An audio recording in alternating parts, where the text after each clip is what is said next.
Alors, c'est un extrait des Petits pas d'Abeille. Lorsqu'Abeille mettait les pieds dans le bar, personne ne se retournait vraiment. Les palabres ne s'arrêtaient pas, mais quelque chose, imperceptiblement, devenait différent. Elle avait beau s'être fait une place, Com était resté longtemps sur son idée première. Il avait été persuadé qu'elle était comme une touriste sortie des sentiers battus, qu'elle n'était pas de leur milieu. Depuis, il savait, Abeille n'avait pas de milieu.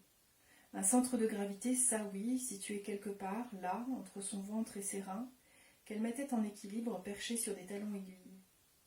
Car les pieds d'Abeille étaient irrémédiablement chaussés de toutes sortes d'escarpins, de bottes ou de bottines à talons hauts, qui laissaient les clients de Salvador songeurs. Comme les autres, Com avait observé l'OVNI sans jamais l'approcher.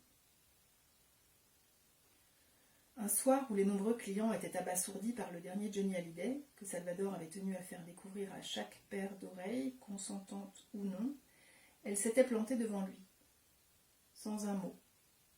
Elle l'avait fixé de ses grands yeux noirs et ses prunelles rieuses avaient contredit son apparence de femme fatale.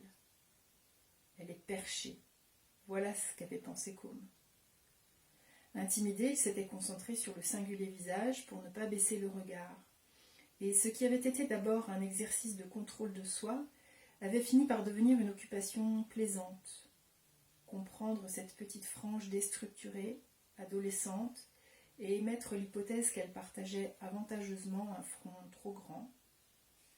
Il avait eu le sentiment qu'une enfant habitait ce corps de femme, et que les atours dont elle se parait n'étaient là que par jeu.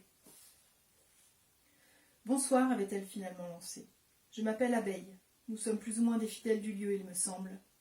Je t'offre une bière. »« Merci, je viens d'en boire une et... ça fera deux.